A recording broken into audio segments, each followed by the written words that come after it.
সেনাবাহিনী কখনোই ক্ষমতা নেওয়ার সেনাবাহিনীর ইচ্ছা ছিল না, এখনো নাই। এটা হচ্ছে প্রথম কথা। অন্যান্য যারা অনেকেই সবকিছু ব্রেকিং নিউজ করে সেনাবাহিনী ক্ষমতা নিয়ে যাচ্ছে, জনপ্রিয়তা বাড়ানোর জন্য অনেক কিছু বলেন। আমি সেই ধরনের কোনো দায়িত্ব জ্ঞানহীন কোনো কথা বলতে চাই না। তবে কথাটা এত যতটা সহজ করে বললাম, বিষয়টা ততটুকু সহজ না। এর পিছনে কিছু ব্যাখ্যা দিতে হবে, পারিপার্শ্বিক বর্তমান অবস্থাকে টেনে নিয়ে আসতে হবে। তখনই শুধুমাত্র জনগণ বুঝতে পারবে আসলে সেনাবাহিনী ক্ষমতা নিয়ে নেওয়ার প্রশ্নটা কেন আসছে। এবং একটি আপনার বক্তব্যে আপনি বললেন যে সেনানিবাসে মিছিল সমাবেশ বা বিভিন্ন দাবি দেওয়ার যেসব বিক্ষোভ বিক্ষোভ মিছিল এগুলা নিষিদ্ধ করা সবকিছুই হয়েছে। আমাকে আপনি আসসালামু আলাইকুম প্রিয় দর্শক, স্ক্রিনে থাকা ভিডিওটাতে আপনারা দেখতে পেরেছেন। আজকের ভিডিওটি কোনোভাবে মিস করা যাবে না, সম্পূর্ণ ঘটনা আপনাদেরকে মনোযোগ সহকারে শুনতে হবে। এই ভিডিওটা যদি আপনারা কোনোভাবে এড়িয়ে যান তাহলে বাংলাদেশের বিশেষ তথ্য সম্পর্কে আপনাদের জানা হবে না। তো জানতে হলে বুঝতে হলে ভিডিও সম্পূর্ণ দেখতে হবে। প্রিয় দর্শক, কথা না বলে সরাসরি আমরা ভিডিও স্ক্রিনে চলে যাই, আমরা ঘটনাটা দেখে আসি। আসসালামু আলাইকুম প্রিয় দর্শক, আশা করি যে যেখানে বসে দেখছেন ভালো আছেন, সুস্থ আছেন। আমি হাসিনা আক্তার, টেবিল টক এবং লন্ডন মিররের পক্ষ থেকে সবাই স্বাগত জানাচ্ছি আমাদের এখনকার অবস্থা আমাদের এখনকার প্রোগ্রাম দেখার জন্য। প্রিয় দর্শক, আজকে বেশ কয়েকটি ঘটনা ঘটেছে। বিশেষ করে যে পরিবর্তনটার কথা আমরা নিয়ে আলোচনা করব। প্রথমেই ঢাকা সেনানিবাস বা ক্যান্টনমেন্ট ঘিরে সমস্ত সভা সমাবেশ বন্ধ করা হয়েছে। মিছিল, শোভাযাত্রা, বিক্ষোভ প্রদর্শন অনির্দিষ্টকালের জন্য পরবর্তী নির্দেশনা না পাওয়া পর্যন্ত স্থগিত রাখা হয়েছে। এবং এই নিয়ে আসলে এক ধরনের অনেকেই অনেক কথা বলার চেষ্টা করছেন। বিশেষ করে যে কথাটা বেশি আসছে সেটা হচ্ছে যে আগেও এই কথাটা এসেছে যে সেনাবাহিনী আসলে ক্ষমতা নিয়ে যাচ্ছে কিনা। আমরা অন্যান্য বিষয় নিয়েও আলোচনা করব। আলোচনার জন্য আমাদের সাথে উপস্থিত আছেন মেজর দেলোয়ার হোসেন অবসর। আপনাকে স্বাগত জানাচ্ছি আমাদের আজকের অনুষ্ঠানে এবং এখনকার অনুষ্ঠানে। আসসালামু আলাইকুম, ধন্যবাদ। জি। যে এই কথাটা আমরা আলোচনা করছিলাম যে আসলেই সেনাপ্রধান ক্ষমতা নিয়ে যাচ্ছে কিনা। অনেকদিন থেকেই কথা উঠছিল এই কথাটা। বিশেষ করে আওয়ামী লীগকে যখন নিষিদ্ধ করা হয়, নিষিদ্ধ করার আগ মুহূর্তে উনি ডক্টর মানে আ নিষেধ করেছিলেন আওয়ামী লীগকে যাতে নিষিদ্ধ করা না হয়। তো সেই বিষয়টা অনেকেই জানে ইতিমধ্যেই। তো এরপর থেকেই মানে একটু জেনারেল ওয়াকারকে আমরা চুপচাপই থাকতে দেখতে অনেকদিন থেকেই। তো আজকের ঘটনাকে কেন্দ্র করে যেই কথাটা উঠে এসেছে যে সেনাবাহিনী আসলে ক্ষমতা নিয়ে যাচ্ছে কিনা। আপনি কি মনে করেন? সহজ কথা। প্রথমে যেটা আমি অনেকবার বলেছি যে সেনাবাহিনী কখনোই ক্ষমতা নেওয়ার সেনাবাহিনীর ইচ্ছা ছিল না, এখনো নাই। এটা হচ্ছে প্রথম কথা। অন্যান্য যারা অনেকেই সবকিছু ব্রেকিং নিউজ করে সেনাবাহিনী ক্ষমতা নিয়ে যাচ্ছে, জনপ্রিয়তা বাড়ানোর জন্য অনেক কিছু বলেন। আমি সেই ধরনের কোনো দায়িত্ব জ্ঞানহীন কোনো কথা বলতে চাই না। তবে কথাটা এত যতটা সহজ করে বললাম, বিষয়টা ততটুকু সহজ না। এর পিছনে কিছু ব্যাখ্যা দিতে হবে, পারিপার্শ্বিক বর্তমান অবস্থাকে টেনে নিয়ে আসতে হবে। তখনই শুধুমাত্র জনগণ বুঝতে পারবে আসলে সেনাবাহিনী ক্ষমতা নিয়ে নেওয়ার প্রশ্নটা কেন আসছে। এবং একটি আপনার বক্তব্যেই আপনি বললেন যে সেনানিবাসে মিছিল সমাবেশ বা বিভিন্ন দাবি দেওয়ার আ যেসব বিক্ষোভ বিক্ষোভ মিছিল এগুলা নিষিদ্ধ করা সবকিছুই হয়েছে। আমাকে আপনি এই ভিডিও শুরু করার আগে প্রায় ০.৫ ঘন্টা আগে আমার কাছে অবসরপ্রাপ্ত সেনাবাহিনীর সৈনিকদের তরফ থেকে একজন আমাকে আ জানতে চেয়েছে যে, "স্যার, আমাদেরকে তো আম আগেও দাবি দেওয়া করেছি। কোনো কিছু হয়নি। এখন আমরা বিক্ষোভ এবং শেষ দাবি দেওয়া পেশ করছি। হুম, আমাদের কি করা উচিত? আপনি যদি আমাদেরকে একটু গাইড করতেন।" তো তাকে আমি খুব সংক্ষেপে বললাম যে, "দেখো, দেশের পরিস্থিতি খুব খারাপ। এই মুহূর্তে দেশটা যখন ভারসাম্যহীন, তখন যদি তোমরা তোমাদের কষ্ট, তোমাদের দাবি দেওয়া সবকিছু ঠিক আছে। সবার না হলেও অনেকেরই ঠিক আছে। এবং সেটা প্রত্যেকটা ব্যক্তি পর্যায়ে ঘাঁটিয়ে দেখতে হবে। কিন্তু তোমরা যদি এই মুহূর্তে দেশের এই করুণ অবস্থায় তোমরা যদি বিক্ষোভ প্রদর্শন করো, তাহলে কিন্তু মানুষ তোমাদেরকে ভুল বুঝবে এবং তোমাদেরকে কিন্তু খারাপ অর্থে দেখবে তোমাদের এই বিষয়গুলা। তাই আমি তোমাদেরকে বলব, তোমরা ধৈর্য ধারণ করো। এই মুহূর্তে তোমরা চুপ থাকো। ইনশাআল্লাহ হুম। পরবর্তীতে সময় আসলে আমি নিজে দরকার হলে অথরিটির সাথে কথা বলব এবং এই বিষয়ে পদক্ষেপ নেওয়া হবে।" তো সুতরাং আমি মনে হয় সেনাবাহিনী এই ব্যাপারে যা করেছে আ সঠিক কাজ করেছে। কারণ দেশে জাতীয় পর্যায়ে, জাতীয় নিরাপত্তার পর্যায়ে অনেক বড় কিছু ঘটনা চলছে। যেটা আমি পরবর্তীতে ব্যাখ্যা করব। হুম। জি। না, হঠাৎ করে সেনাবাহিনী থেকে আইএসপিআর এর পক্ষ থেকে এই ধরনের সিদ্ধান্ত আসলো কেন? যে সভা সমাবেশ মানে ১৪৬ ধারা জারি করা হয়নি, বাট সমস্ত কিছু বন্ধ করা হয়েছে। হঠাৎ করে কেন এই সিদ্ধান্ত? না, আমি সেটাই বলছি। এর সাথে সম্পর্ক হচ্ছে সেনাবাহিনীর সাথে প্রফেসর ইউনূসের, বিশেষ করে সেনা প্রধানের সাথে প্রফেসর ইউনূসের তো শুরুর থেকেই একটা দ্বন্দ্ব চলছিল। এখানে আমি একতরফা কাউকে দোষ দিতে চাই না। এটা কি আওয়ামী লীগকে নিষিদ্ধ করার পরে কি সেটা না, ওপেন বিষয়টা তা হয়ে না। গেল কিনা? বিষয়টা তা না। আমার কথা জনগণকে বুঝতে হবে। শুরুতেই বাংলাদেশীদের তো অভ্যাস আছে, শুরুতেই ধরাশায়ী, ওই যে উনি পক্ষ নিয়েছে, কারো পক্ষ নিয়েছে, ওই যে দালালি শুরু করে দিয়েছে। একটু চিন্তা করে বুঝতে হবে আমি কি বলি। আমাদের ব্যক্তিগত পর্যায় থেকে দেশে অনেক সমালোচনা করা, অনেক কিছু নিয়ে চিৎকার করা সহজ। কিন্তু বিষয়টা যখন জাতীয় পর্যায়ে আসে তখন অনেক কিছুই সমীকরণ জটিল। আওয়ামী লীগকে নিষিদ্ধ করার ব্যাপারে অনেকেই নিষেধ করেছে। বিশেষ করে সেনাপ্রধান আওয়ামী লীগকে নিষিদ্ধ করার ব্যাপারে যেটা বলেছে, আমি যতটুকু বুঝি আমার দৃষ্টিকোণ থেকে, সেনাপ্রধানের সাথে এই ব্যাপারে উনার বক্তব্য, ব্যক্তিগত বক্তব্য আমি জানি না, আমি শুনিও নাই। আমার যেটা মনে হয় যে আজকে একটা দলকে যদি নিষিদ্ধ করা হয়, এই দলের তো অনেক অনুসারী আছে, তারা তো দেশ ছেড়ে বাইরে চলে যাচ্ছে না। যখন তারা, আমি সহজভাবেই, আওয়ামী লীগ তো একটা দুষ্কৃতিকারী দল, একটা জঙ্গিবাদী দল, তারপরেও আমি সহজ ভাষায় ধরে নিলাম যে আওয়ামী লীগ যদি মনে করলাম তারা শুধুমাত্র রাজনীতি নিয়েই চলবে, তাদেরকে তো যদি সেই প্ল্যাটফর্মটা না থাকে যে তারা ভালো হয়ে তওবা করে রাজনীতি নিয়েই কার্যক্রম চালাবে, যখন সেই মাঠটাও বা সেই পরিবেশটাও তাদের না থাকবে, তখন কি হবে? যে আওয়ামী লীগের যেই পরিমাণ অনুসারীই আছে, আমি কোনো সংখ্যা বা অনুপাত বলছি না, তারা কিন্তু বিভিন্ন দেশের বিভিন্ন প্রকার অপরাধে জড়িয়ে পড়বে। কারণ কি? অলস মস্তিষ্ক হচ্ছে শয়তানের কারখানা। হুম। আমরা ছোটবেলা থেকেই পড়েছি যে আইডল ব্রেইন ইজ কয়জনা বা ব্লেসড। বের হতে পেরেছে? দেশে তো বেশিরভাগ তো তাদের রয়ে হ্যাঁ, গেছে। এক্সাক্টলি। বের হতে পেরেছে কারা? যারা billions and billions of dollar পাচার করেছে। হুম। এবং আমি গত ৫ বছর ৬ বছর ধরে বলে আসছি এই কথা, আপনার অনুষ্ঠানেও বহুবার বলেছি, নিজের ব্যক্তিগত লাইভেও বলেছি যে স্বৈরাচারী শেখ হাসিনা ভারতে পালাবে এবং পালানোর পরে যারা দেশ ছেড়ে পালাতে পারবে না তাদের অনেকেই জামাতের পাজামা পাঞ্জাবি পরে তারা বিএনপির রূপে তারা তাদের মাঝখানে মিশে যাবে, এবং তাই হয়েছে। এবং বাকি যারা আছে তারা বিভিন্ন সন্ত্রাসী কর্মকাণ্ডে জড়িত হবে। এবং এও বলেছি গত ৫-৬ বছর ধরে যে আওয়ামী লীগ যেই পরিমাণ টাকা পয়সা এবং অস্ত্রশস্ত্র রেখে যাবে তা দিয়ে কোনো সরকারকে পরবর্তীতে স্থিতিশীল হতে দিবে না।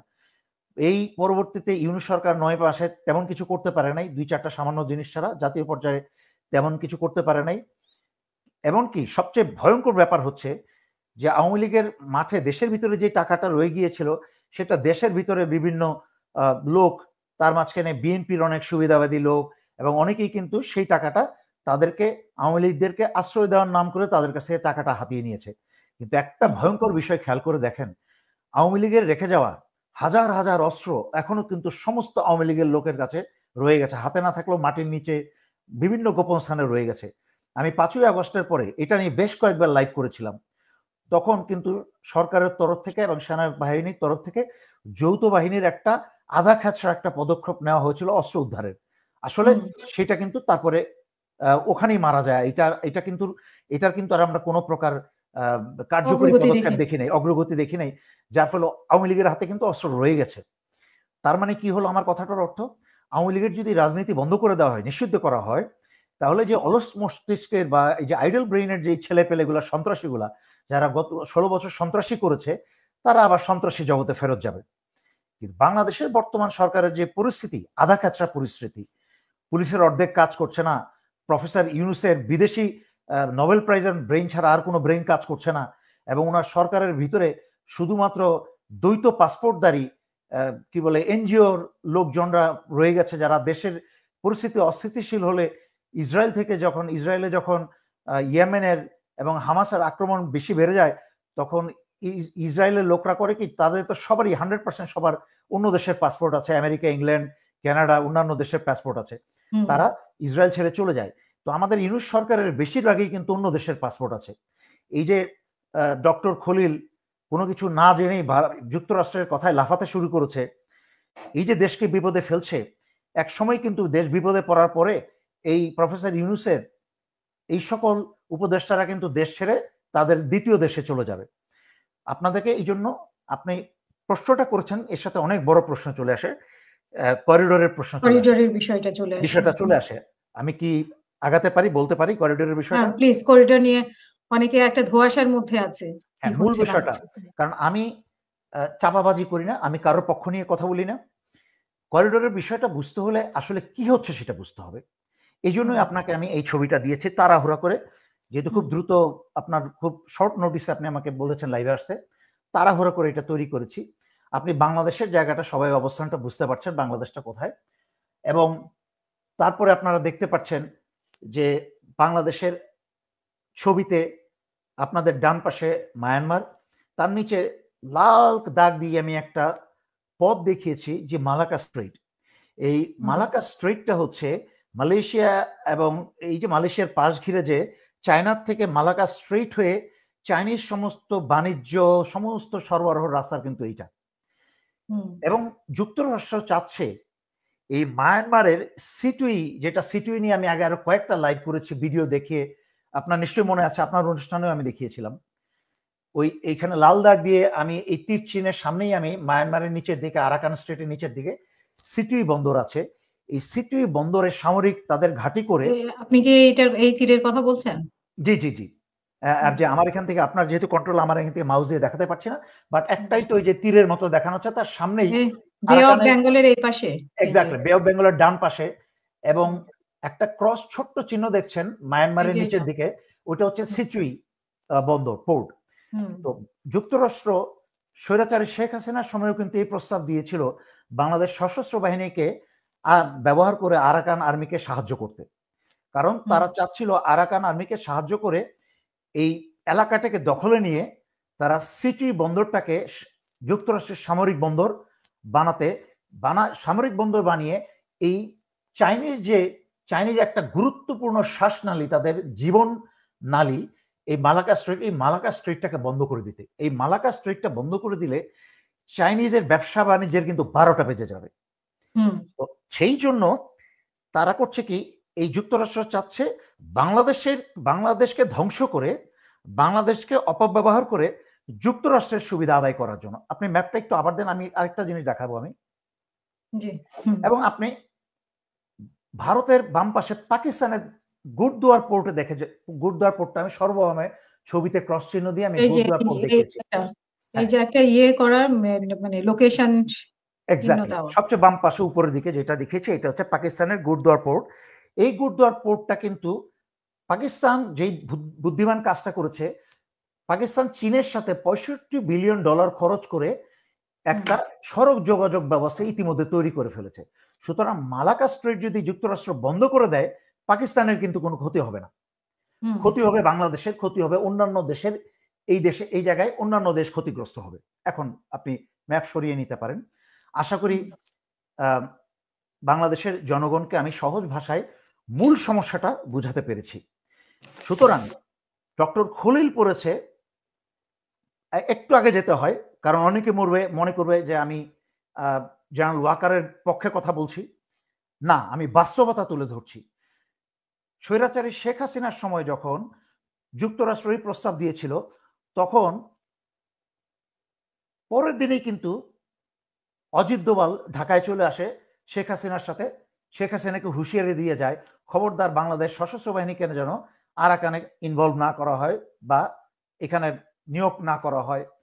তখন স্বৈরাচারী শেখ হাসিনা পরের দিনই সকালে পত্রপত্রিকায় বড় করে আসছে, হাসিনা বলেছে আমাদের সবাইকে ধৈর্য ধারণ করতে হবে।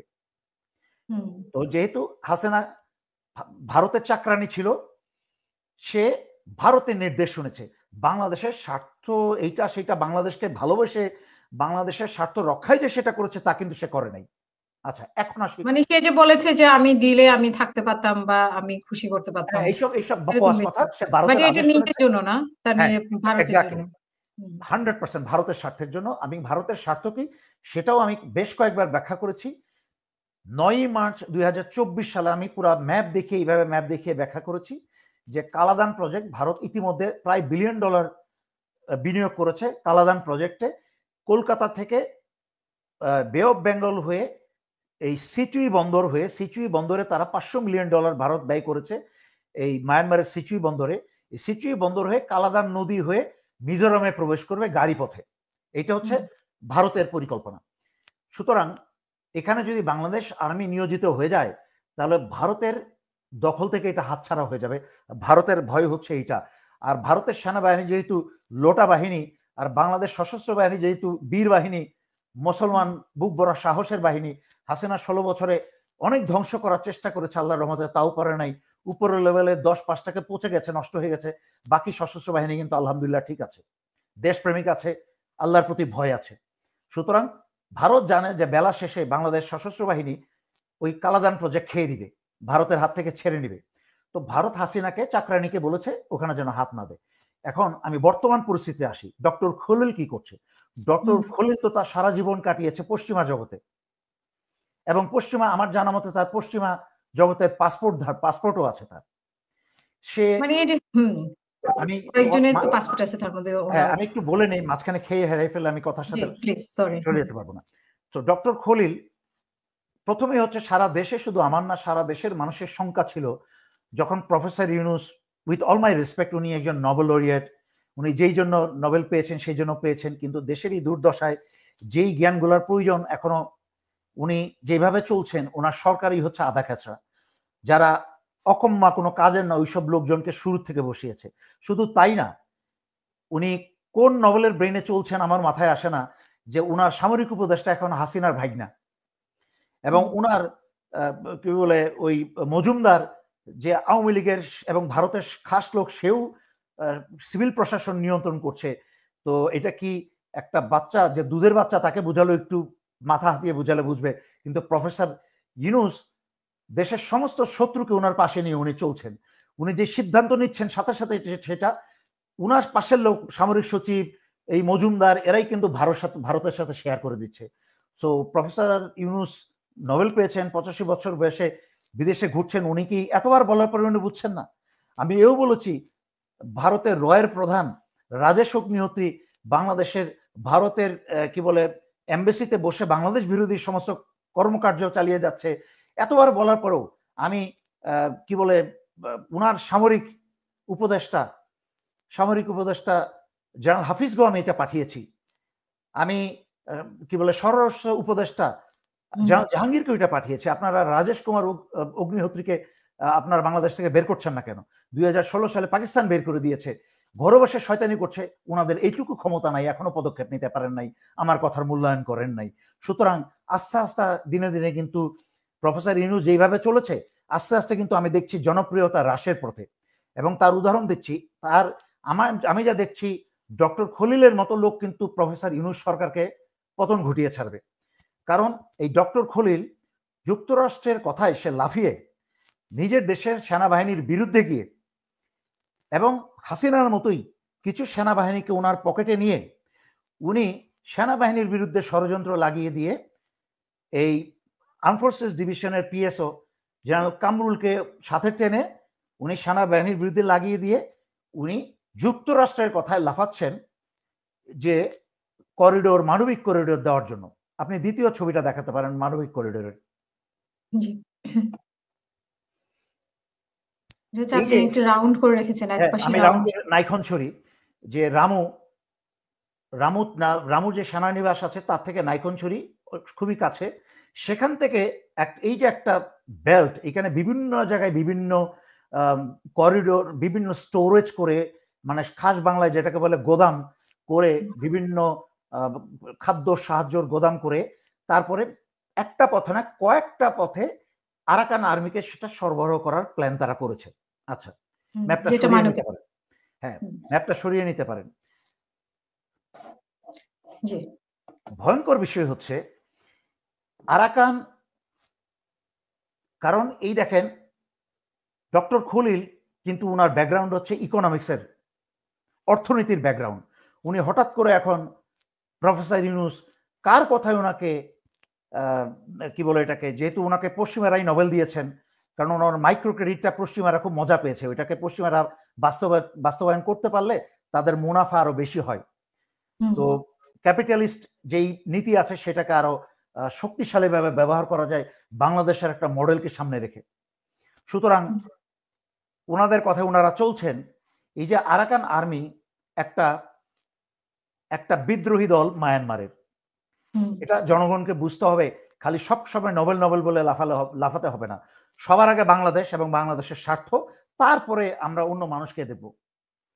বাংলাদেশের উপরে কোনো নোবেল বা বিএনপি বা কোনো দল, কোনো সেনাপ্রধান কেউ বাংলাদেশের উপরে না, বাংলাদেশের স্বার্থের উপরে না। সবার সার্ভিস বাংলাদেশের জন্য, বাংলাদেশের স্বাধীনতা এবং সার্বভৌমত্ব রক্ষার জন্য। সুতরাং বাংলাদেশের উপরে কেউ কোনো বড় চ্যাম্পিয়ন নাই, সেটা আর্মি হোক, প্রফেসর ইউনূস হোক, ডক্টর খলিল হোক, বিএনপি হোক, যেই হোক, আই ডোন্ট কেয়ার। সো এখন আসে আসল কথায়। আরাকান আর্মি হচ্ছে মায়ানমারের একটা বিদ্রোহী দল। আরাকান যতদিন পর্যন্ত দম ছিল দখল করতে করতে গিয়েছে। আরাকানের কিন্তু আর সেই রসদ পেটে খাবার নাই। আর আরাকান আর্মির কিন্তু আর 6 মাস টিকে থাকার তাদের রসদ, অস্ত্র শস্ত্র, আমেরিকা কিন্তু আমার আজকে থেকে 1-1.5 বছর আগে লাইভে বলেছে আমেরিকা আরাকান আর্মিকে সাহায্য করছে, এবং কি উদ্দেশ্যে করছে সেই কথাটা যা হচ্ছে এখন তার এত বছর আগে আমি বলে আসছি কি জন্য করছে আমেরিকা আরাকান আর্মিকে সাহায্য। যেই ব্যাখ্যাটা করলাম সেই জন্যই করছে। তো আরাকান আর্মি, আমাদের আর্মিতে একটা কথা আছে, আর্মি মার্চেস অন বেলি, মানে সেনাবাহিনী বা সৈনিক পেটের উপরে মার্চ করে। মানে পেটে খাবার যতক্ষণ থাকে ততক্ষণ একটা সৈনিক যুদ্ধ করতে পারে। পেটে খাবার না থাকলে একটা সৈনিক যুদ্ধ করতে পারে না, তখন তার মনোবল সবকিছু হারিয়ে যায়। তো আরাকান আর্মির কিন্তু আর 6 মাস টিকার মতো ক্ষমতা আছে। এরপরে এক্সকিউজ মি, এই মানবিক সাহায্য না থাকলে, সাহায্য না পেলে, তার সাথে সরাসরি মানবিক সাহায্যের সাথে এই চালের আটার বস্তার সাথে কিন্তু অস্ত্র গোলা বারুদও যাবে, যত কথাই বলুক। আর ওইটা তো চেক করার, মানে আমি যতটুকু জানি যে চেক করার, করা বাদ দিলাম, ওগুলো তো মামুলি বিষয়। জাতিসংঘের নিজস্ব কোনো ক্ষমতা নাই। জাতিসংঘ চলে হচ্ছে যুক্তরাষ্ট্রের দয়ায় মামতা এবং তাদের সাহায্যে এবং তাদের হুকুমে। অ্যাজ ফার এস বাংলাদেশ সশস্ত্র বাহিনীর যদি কথা আসে এই ক্ষেত্রে মানবিক করিডোর, তাহলে বাংলাদেশ সেনাবাহিনীর উপরে বা বাংলাদেশ সশস্ত্র বাহিনীর উপরে পৃথিবীতে আর কোনো এক্সপার্ট এবং অভিজ্ঞ আর কোনো বাহিনী নাই।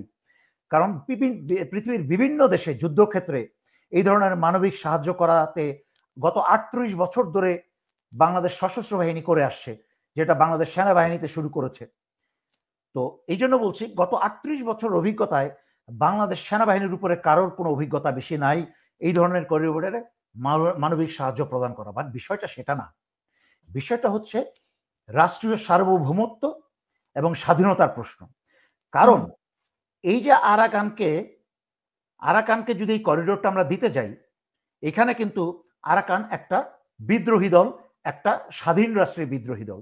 আজকে ডক্টর খলিল যে বিদেশে শুধু কলম খোঁচা দিয়েছেন, শুধু অর্থনীতি নিয়ে বুঝেছেন, জীবনে সশস্ত্র বাহিনী, যুদ্ধক্ষেত্র, এই ধরনের করিডোর সম্পর্কে যার জ্ঞান অভিজ্ঞতা শূন্য, জিরো, উনি বলছেন, মূর্খের মতো উনি বলছেন কে কি বললো তাতে আমাদের কিছু আসে যায় না।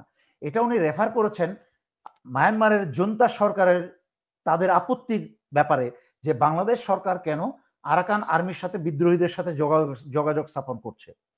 এই যে একটা মূর্খের মতো একটা আনডিপ্লোম্যাটিক কথা ডক্টর খলিল বলল, এটাতেই বোঝা যায় যে খালি কলসি বাজে বেশি।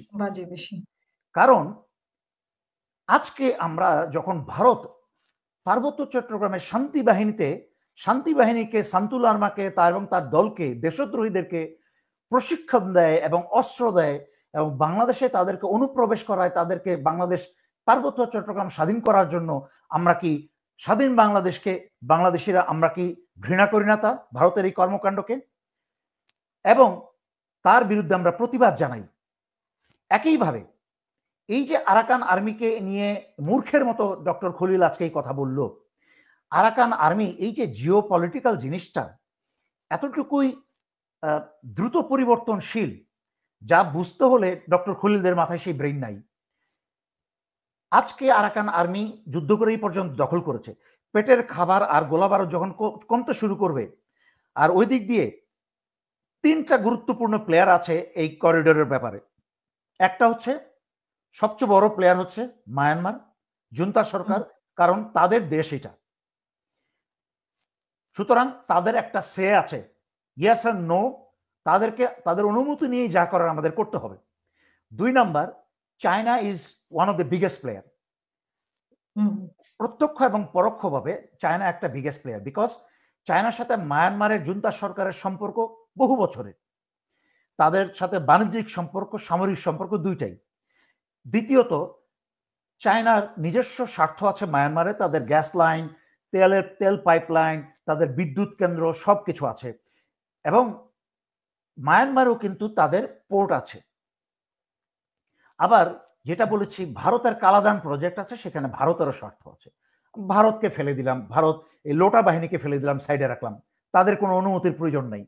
এরা এই বদমাইশগুলো আমাদের বহু ক্ষতি করেছে, ভারতের অনুমতির কোনো প্রয়োজন নাই। কিন্তু চায়নার অনুমতি না নিয়ে, আজকে যদি মায়ানমার এবং চায়নার অনুমতি না নিয়ে যুক্তরাষ্ট্রের কথায় যদি, ডক্টর আর খলিলের কথায় যদি, তাদের নিয়োজিত গোলাম ডক্টর খলিলের কথা যদি আমরা লাফাই, বাংলাদেশ ধ্বংস হয়ে যাবে। আপনাকে বুঝতে হবে, আজকে পাকিস্তান ভারতের বিরুদ্ধে যুদ্ধে কিন্তু জয়ী হয়েছে চায়নার সাহায্যে, টার্কিও করেছে, বাট মূলত চায়নার সাহায্যে। সেই চায়নার সাথে, চায়নার উপরে বন্ধুত্বের হাত বাড়িয়ে কিন্তু আমরা আজকে ভারতের বিরুদ্ধে যুদ্ধ করতে পারছি। আর যুক্তরাষ্ট্র হচ্ছে সম্পূর্ণ উল্টা চরিত্র, এরা নিজের স্বার্থ ছাড়া কিচ্ছু করে না। পৃথিবীর বিভিন্ন দেশে এরা তাদের ঘাঁটি তৈরি করে ওই দেশকে ধ্বংস করে দিয়েছে যুদ্ধে লাগিয়ে দিয়ে, গৃহযুদ্ধ লাগিয়ে দিয়ে।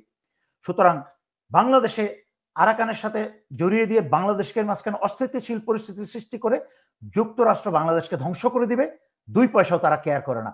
আর তখন প্রফেসর ইউনুস এবং তাদের দ্বৈত পাসপোর্টধারী এই উপদেষ্টারা সব বাংলাদেশ ছেড়ে চলে যাবে যার যার দেশে। সুতরাং আমরা তা হতে দিতে পারি না। হ্যাঁ, লাস্টের সমাধানটা বলে দিই, আর নয়তো কথাটা অসম্পূর্ণ থেকে যাবে। ইয়েস, যদি করিডোর দিতে হয়, আমাদেরকে করিডোর দিতে হবে চাইনিজ সেনাবাহিনীর উপস্থিতিতে।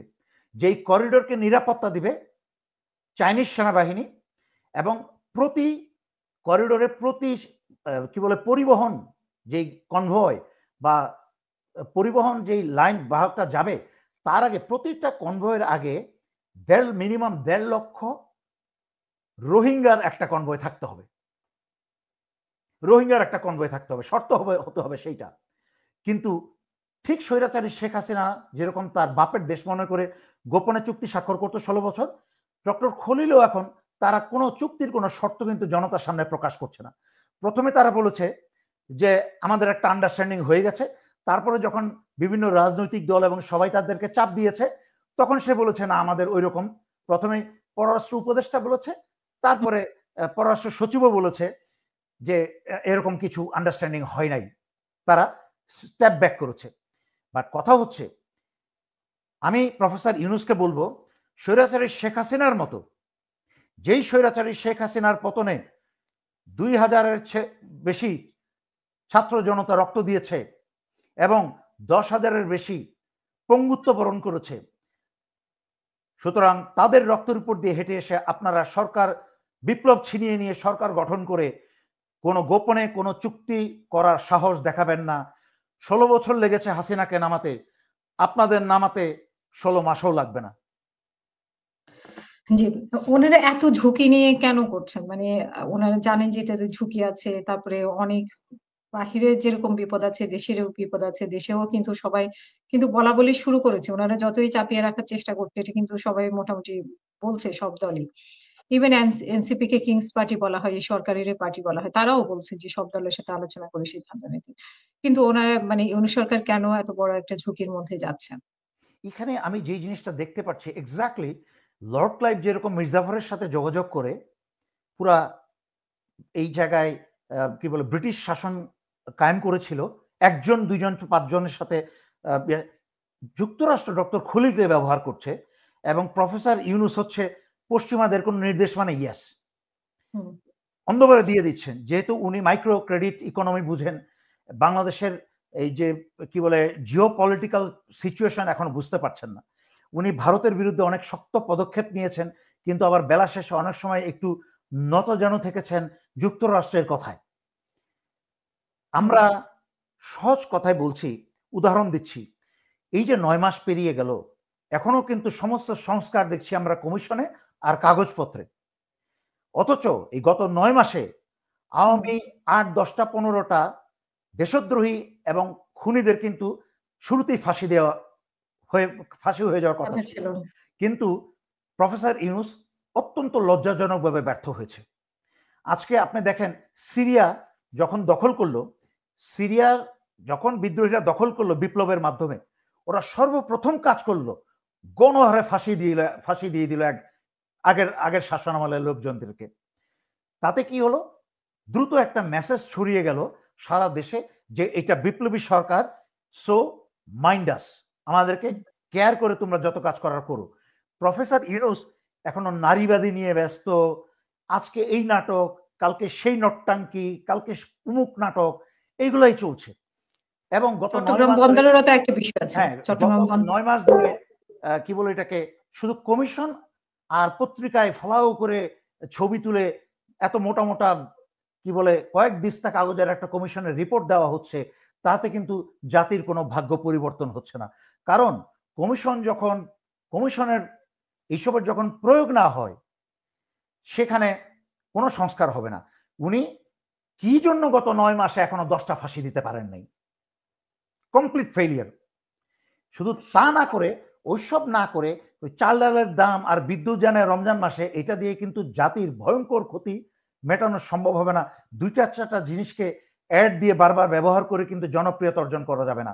এবং যেই জন্য আমি বলেছি, এই ডক্টর খলিল এখন কিন্তু ওই মীর জাফরদের মতো, ওই ব্রিটিশদের মতো, ব্রিটিশরা মীর জাফরের কথাই যেরকম চলেছিল, এখন যুক্তরাষ্ট্রের কথায় ডক্টর খলিলরা একটা জাতীয় মতামতকে উপেক্ষা করে এবং সশস্ত্র বাহিনী, যেই সশস্ত্র বাহিনী সারা জীবন, সশস্ত্র বাহিনী স্বৈরাচারের 16 বছরের সশস্ত্র বাহিনী গোলামি করেছে, ভুল করেছে, মানে সশস্ত্র বাহিনীর জেনারেলরা ভুল করেছে, দেশের সার্বভৌমত্বকে তারা কি বলে এটাকে প্রতিরক্ষাবিহীন করে দিয়েছিল।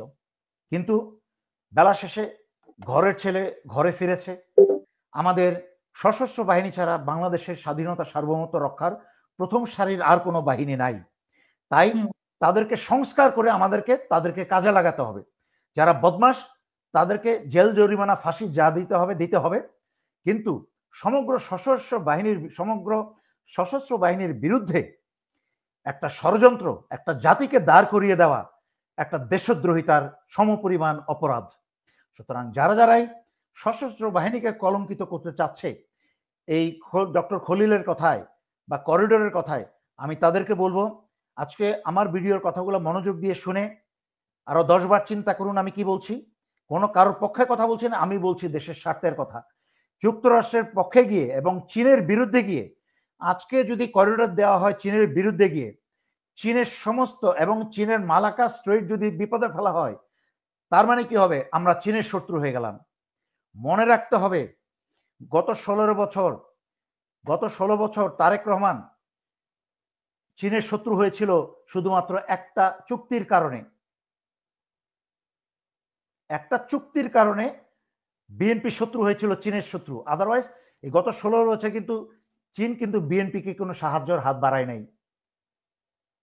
কারণ বিএনপি চীনের একটা দেশকে তারা স্বাধীন দেশ হিসেবে গ্রহণ করে সেইখানে শ্রমিক পাঠানোর চুক্তি করেছিল এবং হাওয়া ভবনের উপরে পতাকা উড়িয়ে দিয়েছিল। আমরা কিন্তু সেই একই ভুল করতে যাচ্ছি রাষ্ট্রীয়ভাবে। আজকে যদি চীনের সাহায্য ছাড়া যুক্তরাষ্ট্রের কথায় এই তথাকথিত মানবিক করিডোর করা হয়, করিডোর করে চীনের স্বার্থের বিরুদ্ধে কাজ করা হয়, আমরা কিন্তু বাংলাদেশকে হত্যা করে ফেললাম। বাংলাদেশের জন্য সুইসাইডের সমপরিমাণ কাজ হবে। সুতরাং যদি করতে হয়, চীনকে সাথে নিয়ে চীনের সৈনিকদের দিকে, চীনের সেনাবাহিনীকে দিয়ে এই করিডোরকে পাহারা দিতে হবে, গার্ড দিতে হবে। তাহলে হবে সোনার বাংলাদেশ। আমরা তিস্তা প্রজেক্ট করতে পারবো, বাংলাদেশের সব করতে পারবো। কারণ যুক্তরাষ্ট্র জীবনে কোনোদিন আমাদেরকে সাহায্য করে নাই, কোনোদিন করবেও না। যুক্তরাষ্ট্রের এখন হচ্ছে সূর্য অস্ত যাচ্ছে, তাদের সেই শক্তিশালী দিন শেষ। এই যে বাংলাদেশকেও কিন্তু ট্যারিফ দিতে, বাংলাদেশের মতো এত বিপদে পড়া দেশ 16 বছরে স্বৈরাচারী শেখ হাসিনার, সেই দেশের অর্থনীতির উপরে বা কি বলে রপ্তানি আমদানির উপরে যুক্তরাষ্ট্র ট্যারিফ প্রয়োগ করতে কি একটু মাত্র মায়া দয়া করেছে? করে নাই। তাহলে আমাদের তাদের প্রতি কেন মায়া দয়া থাকবে? এখন আসেন, পতনের আগে যেহেতু সারা পৃথিবীর থেকে বিচ্ছিন্ন হয়ে যাচ্ছে, যুক্তরাষ্ট্র এখন যাচ্ছে মিডল ইস্টে, এই ট্রাম্প মিডল ইস্টের সমস্ত ওই ইমানহীন বদমাইশগুলোর কাছে যাচ্ছে, গিয়ে বিলিয়নস এন্ড বিলিয়নস অফ ডলারের অস্ত্র বিক্রি করছে। কারণ তাদের অস্ত্র কেনা এই পাকিস্তানের সাথে ভারতের এই বর্ডার যুদ্ধে প্রমাণিত হয়েছে যে চাইনিজ কি বলে ফাইটার এয়ারক্রাফটের ক্ষমতা কত বেশি, যার ফলে এই শেষ বেলার মতো খয়রাতি করে করে ট্রাম্প মিডল ইস্টের বিভিন্ন দেশে গিয়ে তাদের অস্ত্রশস্ত্র বিক্রি করে আসছে। কারণ অন্যান্য দেশ যুক্তরাষ্ট্রের অস্ত্রশস্ত্র কেনা বন্ধ করে দিয়েছে ইতিমধ্যে, তাদের আকাল পড়ে গেছে, এগুলা বুঝতে হবে। আর যখন যুক্তরাষ্ট্রের মরণবেলা, তাদের অর্থনীতিতে মরণবেলা, তখন এই ডক্টর খলিলের মতো লোকরা, ডক্টর ইউনুসের মতো যুক্তরাষ্ট্রের মাইক্রো ক্রেডিটের নোবেল পাওয়া লোকরা এখন যুক্তরাষ্ট্রের গোলামি করতে শুরু করেছে দেশের স্বার্থকে জলাঞ্জলি দিয়ে। এখন অনেকেই বলছে যে এটা উনি ক্ষমতাকে দীর্ঘায়িত করার জন্য উনি এই কাজ করছেন। আবার কয়েক মাস আগে মানে ফেব্রুয়ারি মাসের বিডিআর দিবসে যেটা বিডিআর হত্যা দিবসে যেটা বলছিলেন ওয়াকারুজ্জামান, সেখানে উনি যে সার্বভৌমত্বের হুমকির কথা বলছেন যে যত দীর্ঘায়িত নির্বাচন হবে, মানে মানে ৬ মাসে এরকম একটা কথা উনি বলেছিলেন যে রাষ্ট্র এবং সার্বভৌমত্ব হুমকির মুখে। উনি কি এইসব হুমকির কথাই উনি ইঙ্গিত করেছেন কিনা তখন? না, প্রথম কথা হচ্ছে ডক্টর ইউনূস যতই চেষ্টা করুন না কেন, একটা নির্দিষ্ট সময়ের মানুষের হয় কি, বাংলাদেশের মানুষকে তো গত এত বছর ধরে উৎসাহিত করতে করতে যে কোনো দেশ আপনাদেরকে স্বাধীনতা দিবে না, মুক্ত করবে না, আপনাদেরকেই আপনাদের দেশকে স্বাধীন করতে হবে, রাস্তা নামতে হবে, রক্ত দিতে হবে, তাহলে স্বাধীনতা পাবেন। যা গত বছর জুলাই আগস্টে আল্লাহর রহমতে হয়েছে। 16 বছর পরে আমার কথা কানে গেছে, আমাদের অনেকের কথা কানে গেছে, তো এবং অনুপ্রাণিত হয়েছে, মানুষ যা করার প্রয়োজন তা করেছে।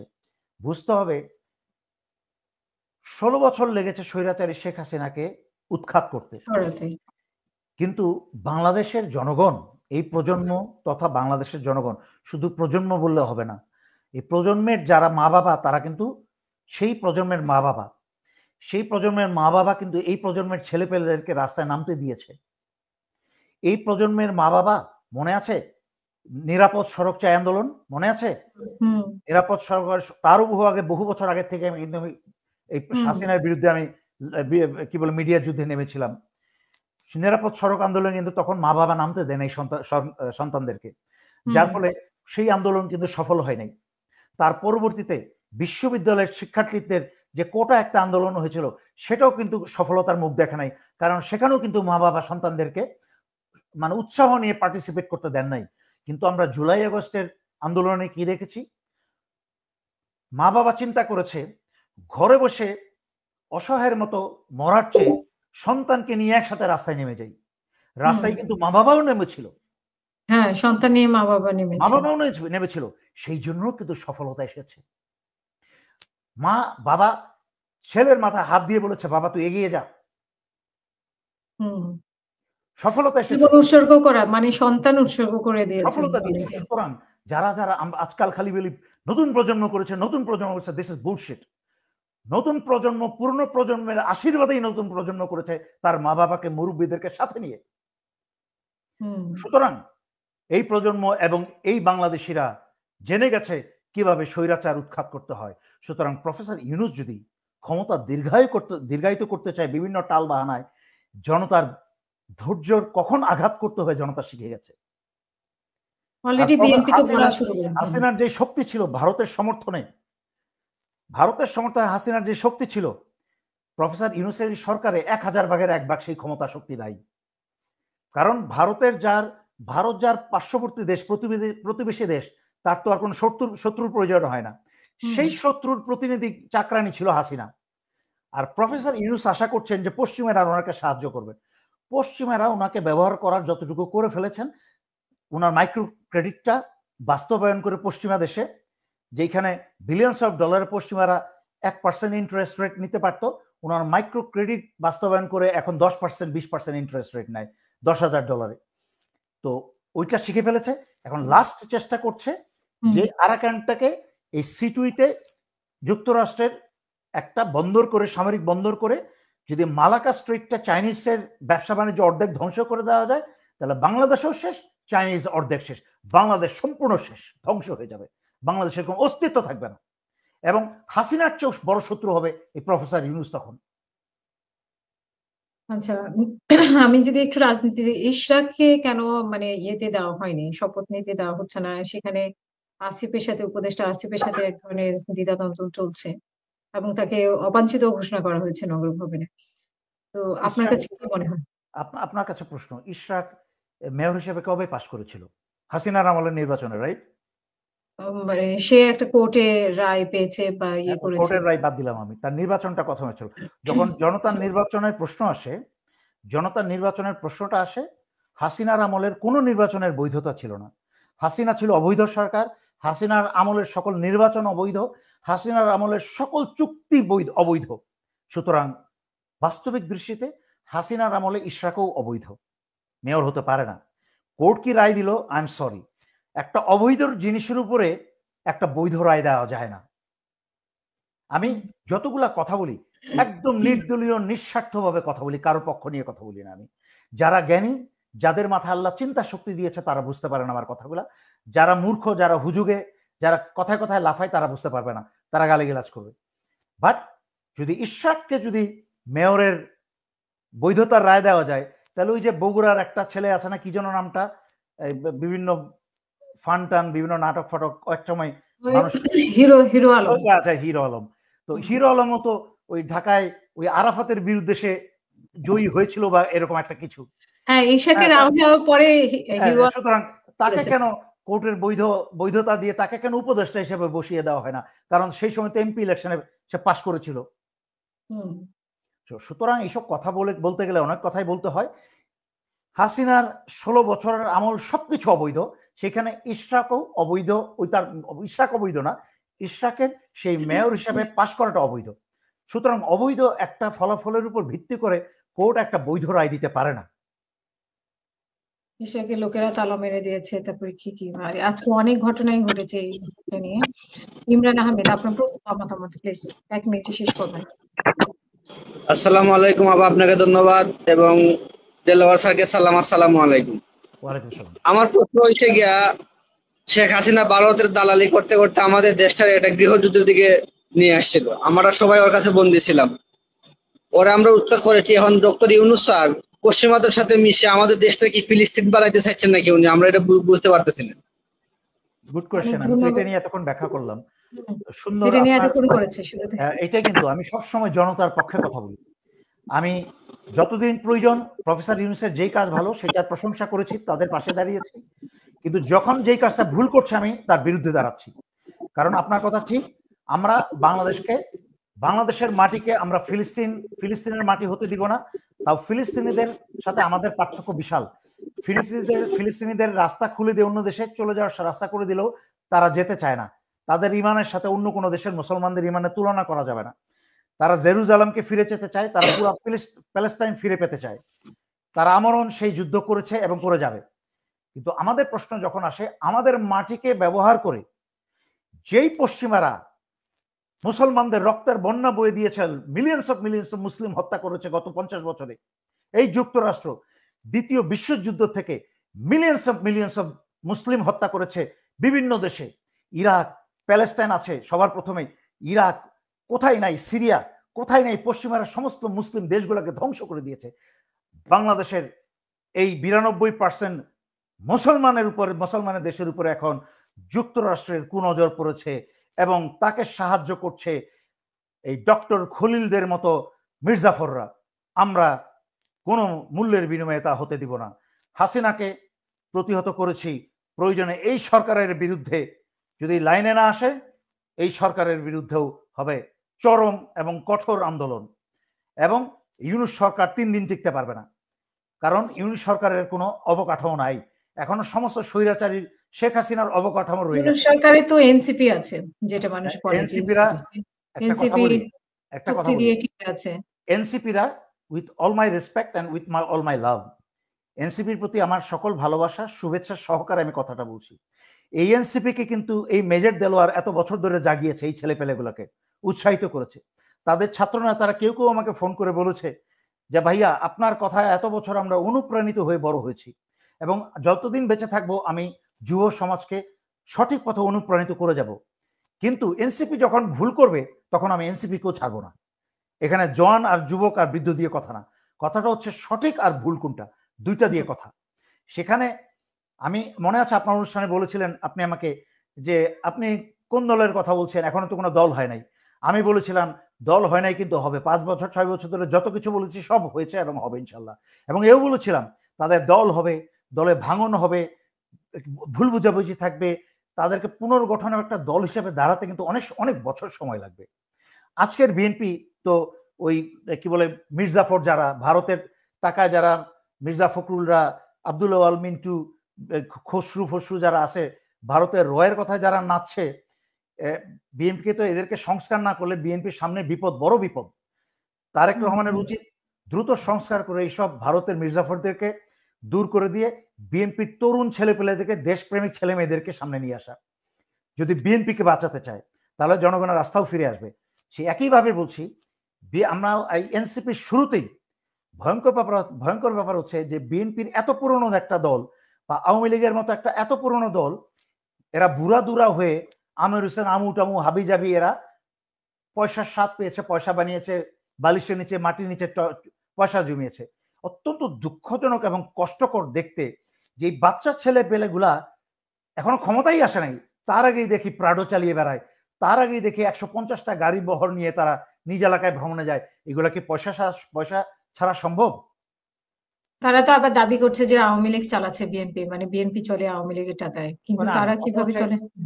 আমরা তারা বিএনপি চলছে আওয়ামী লীগের টাকায়, বিএনপি কি কি কুকর্ম করছে সেটা তো সারা বাংলাদেশের মানুষ বলছে। বাট যখন যারা প্রশ্ন করছে, ইনক্লুডিং আমি সেই দিন কিছুদিন আগে ওই খালেদ মহিউদ্দিনের একটা ভিডিও দেখছিলাম, এক এনসিপির এক নেত্রী পর্যায়ে তাকে বারবার প্রশ্ন করছিল আপনারা কি পদক্ষেপ নিয়েছেন, এই টাকার সোর্স কোথায় আপনারা বলেন।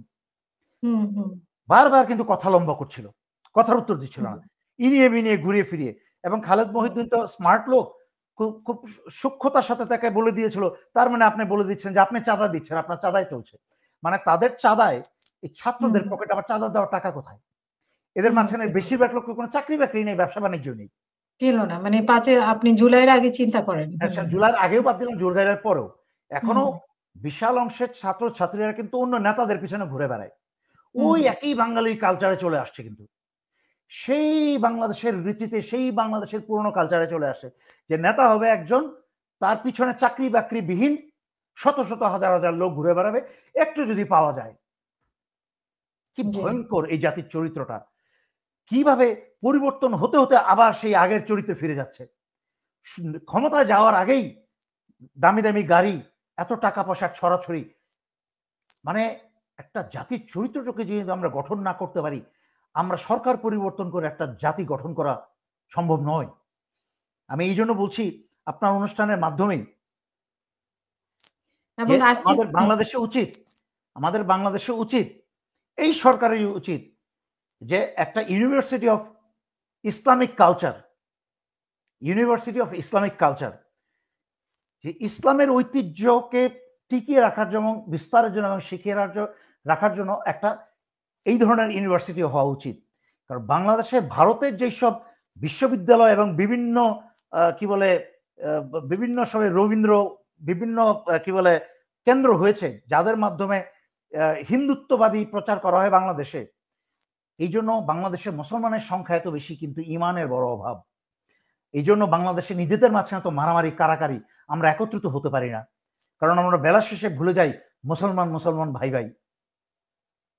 আচ্ছা, আজকে যে দুইজনকে গ্রেফতার করেছে, একজন অবশ্য আপনাকে, আরো একজনকে গ্রেফতার করেছে দেশপ্রেমিক নাইমুল ইসলাম। উনি দেশপ্রেমিক কিনা আপনি জানেন অবশ্য, মানে আমার কাছে তো কোনো আইডিয়া নেই। আরেকজনের কাছে আমি একটু চিনলাম না, বাট কথা হচ্ছে নাইমুল ইসলাম এবং তার দুই সহযোগীকে গ্রেফতার করেছে আজকে সেনাবাহিনীর বরখাস্তকৃত। ও আচ্ছা, আমি নিউজ দেখেছি।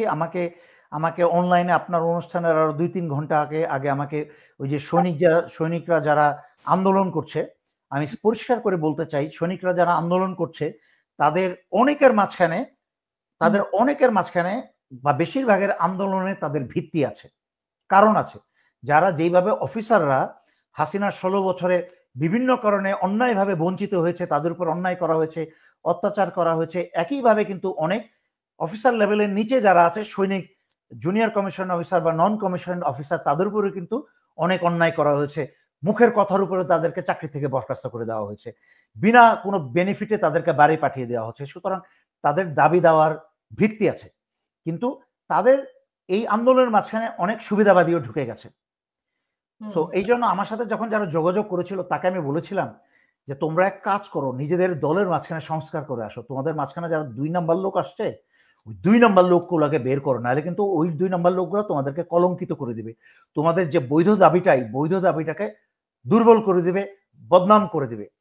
তোমরা যদি ওই কাজটা করে, সংস্কারটা করে আমার কাছে আসো, প্রয়োজনে ইনশাল্লাহ আমি সেনা প্রধানের সাথে আমি নিজে তোমাদের দাবি দাবা প্রস্তাব করবো ইনশাল্লাহ। আমি আগামী কয়েক মাসের মাঝখানে ইনশাল্লাহ বাংলাদেশে যাচ্ছি।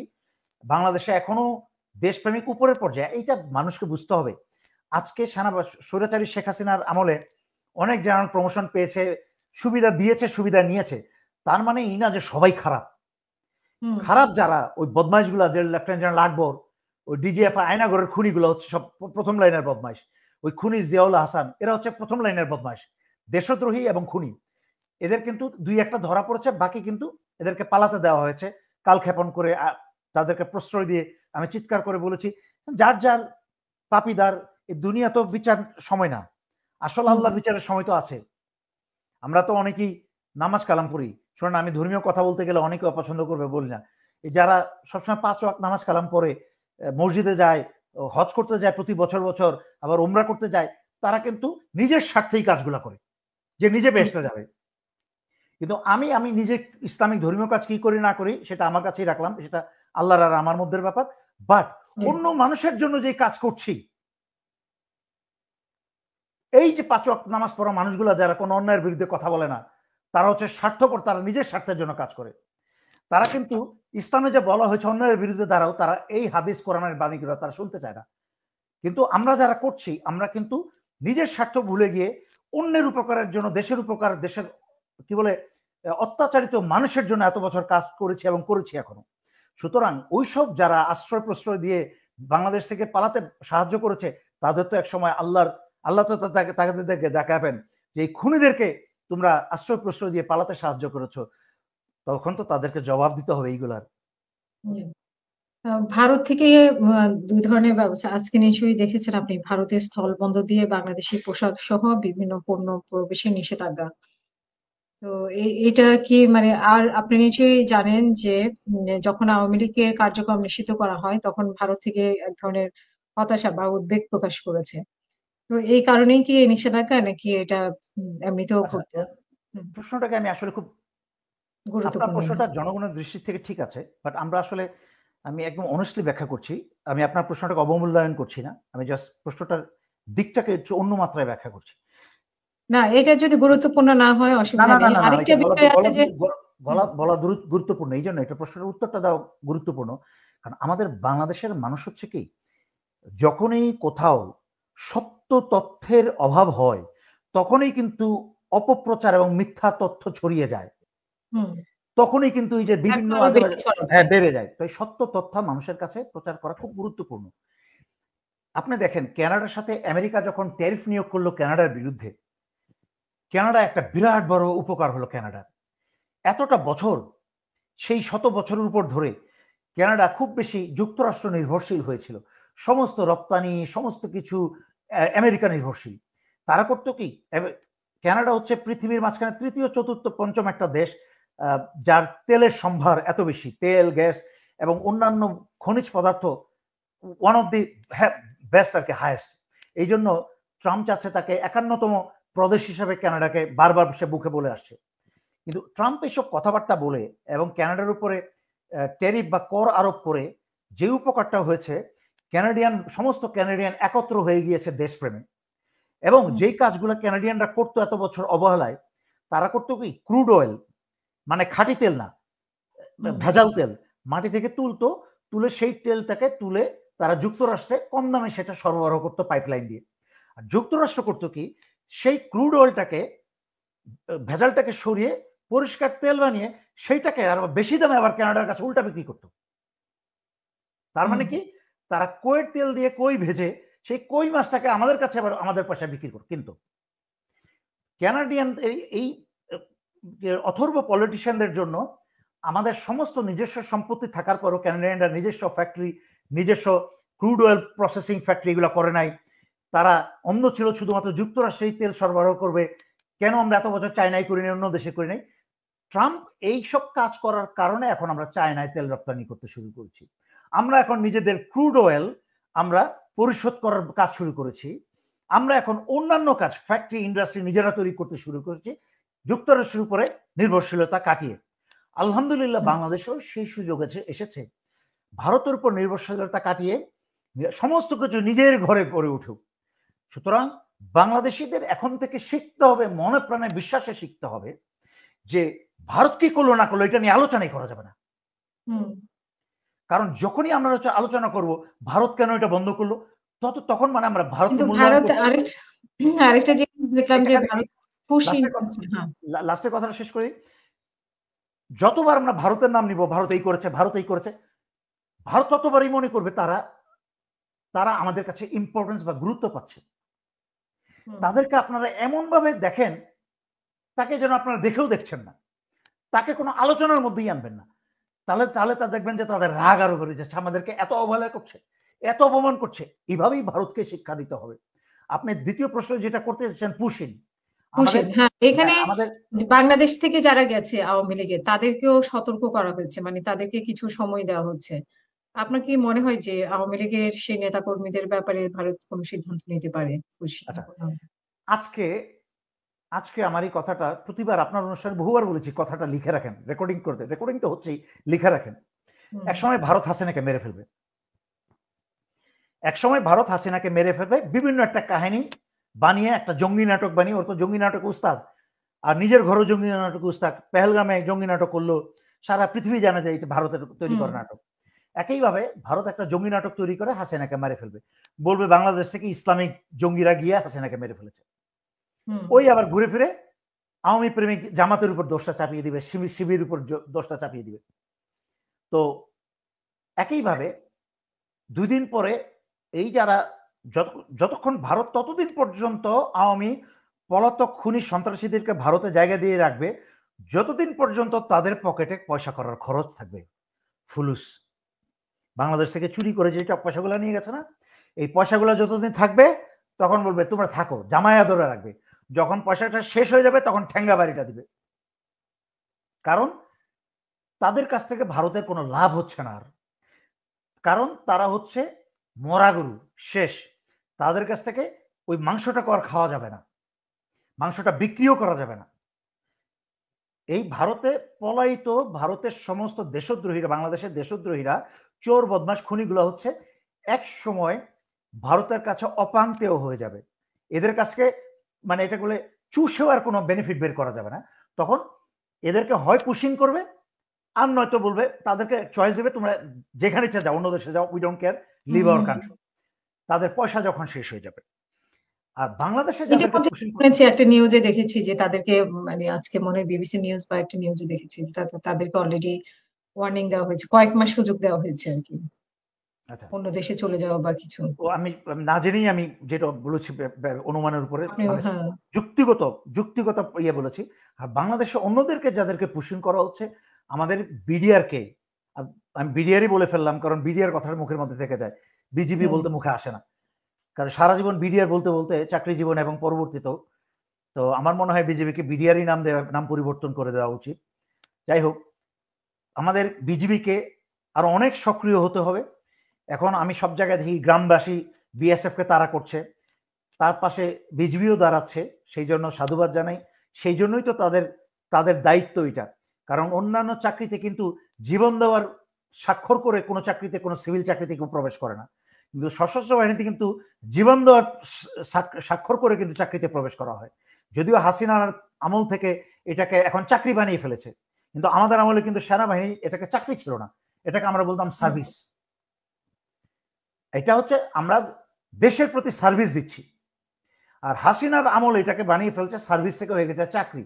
চাকরি তো হয় সিভিল প্রশাসনে, চাকরি করে হচ্ছে সচিবরা, চাকরি করে হচ্ছে জয়েন্ট সেক্রেটারি, চাকরি করে হচ্ছে বিভিন্ন অফিস আদালতের কেরানিরা, সেনা সশস্ত্র বাহিনীর, প্রতিরক্ষা বাহিনীর, বিজিবির, এরা তো চাকরি করে না, এরা হচ্ছে সার্ভিস ওরিয়েন্টেড জব। তো এই সার্ভিস তাদেরকে বর্ডারে আরো সক্রিয় হতে হবে। পুশিং করলে আই এম সরি, তোমরা পুশিং করেছো, তাদেরকে নোম্যান্স ল্যান্ডে মেক শিওর তারা যারা বাংলাদেশের সীমান্তে না ঢুকতে পারে, নোম্যান্স ল্যান্ডে রেখে দাও। কারণ আমাদের কি যদি এখনো শিক্ষা না হয়, এই যে 1.3 মিলিয়ন রোহিঙ্গা প্রবেশ করেছে, 33 লক্ষ, তারপরে প্রফেসর ইউনূসের আমলেও আরো 1.5 থেকে 2 লক্ষ রোহিঙ্গা প্রবেশ করেছে। করিডোর করে রোহিঙ্গা বের করা তো দূরের কথা, প্রফেসর ইউনূসের আমলে আরো 1.5 থেকে 2 লক্ষ রোহিঙ্গা প্রবেশ করেছে। এবং আবারও বলছি, এই করিডোর নিয়ে আমার আজকে রাত্রেই প্ল্যান ছিল আমি এককভাবে একটা ভিডিও করব, কারণ মানুষ লম্বা ভিডিও শুনতে চায় না অনেক সময়, আর অনেক লম্বা হয়ে যায়। বাট আপনার অনুষ্ঠানের একটা অন্য ভালো দিক আছে, সেই জন্যই আমি আসি। কারণ আপনি আজকে থেকে বহু বছর আগে থেকে আপনি ভিডিও করছেন, আমি এই জন্য অন্য কোনো মিডিয়ার কাছে না গিয়ে আমি আপনার সাথে এখনো ভিডিও করি, এবং আপনার প্রশ্ন করার সবকিছু আপনি সুন্দরভাবে করেন। চালিয়ে যান, এটা চালিয়ে যান। আপনি তো বাংলাদেশের অন্যদের মতো সাংঘাতিক না, আর হাসিনার আমলের সাংঘাতিক না। আপনি জনসচেতনতা বাড়িয়ে যান, জনসচেতনতা বাড়িয়ে যান। জি, আপনিও তো সেই কাজটাই করছেন অনেক আগে থেকে, আমাদেরও অনেক আগে থেকে। তখন আপনার ভিডিও যখন আমরা শুরু করি তখন আপনার ভিডিও দেখে আমরা দেখতাম। এনিওয়ে, একজন দর্শক আছে, আপনি চাইলে আমি নিতে পারি, তারপরে শেষ করবো আমরা। জি, রফিকুল ইসলাম, আপনার। জি, আসসালামু আলাইকুম।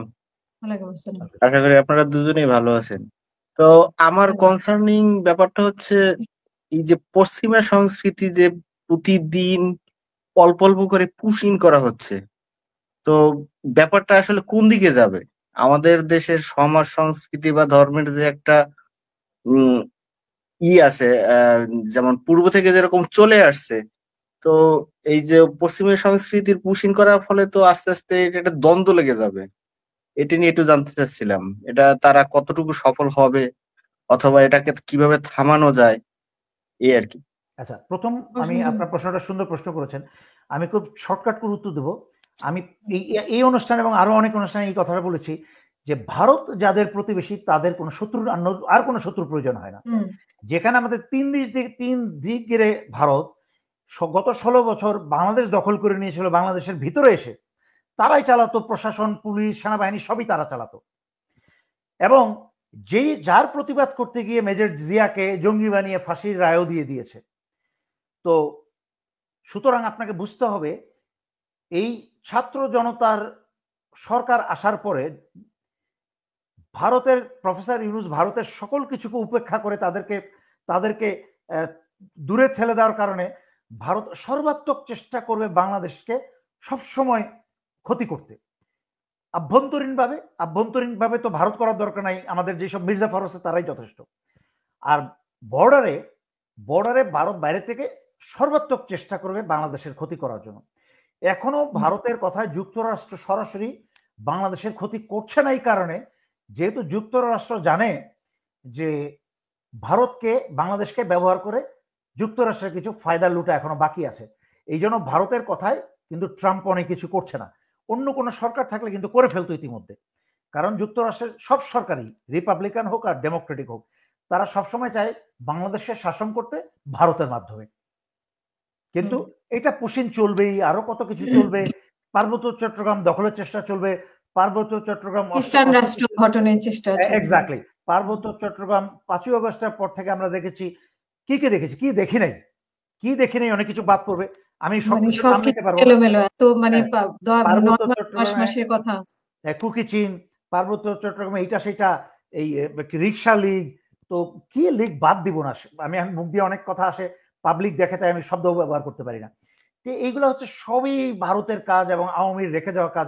ওই যে একটা কথা বলেছি যে আওয়ামী কার্যক্রম নিষিদ্ধ করা হয়েছে, আওয়ামী লীগকে নিষিদ্ধ করা হয় নাই। আওয়ামী লীগ তো মানুষ, তো এটা আমি এখন এখানে আমার কথার ভুল বোঝার সুযোগ নেই, কারণ যখনই আপনি সত্যকে বুঝবেন এবং শুনবেন তখন আপনি একটা সমাধান বের করতে পারবেন। আর যখন সত্যকে আপনি সবসময় অস্বীকার করতে চাইবেন তখন জীবনে কোনো সমাধান বেরোবে না, আর এটার অশান্তি কখনো শেষ হবে না। এই যে আওয়ামী লীগের সমর্থক যারা, 16 বছরের অন্ধ সমর্থক, অন্যায় অত্যাচার এবং পয়সা খেয়ে তাদেরকে আইনের মাধ্যমে শাস্তি দেওয়া হোক, জেল খেটে যাদের ফাঁসি হোক, জেল খেটে হোক, তারা যদি কোনোদিন বেরোয় আসে ভালো মানুষ হয়ে, সেটা আসলো, সেই জন্যই তো সাজা।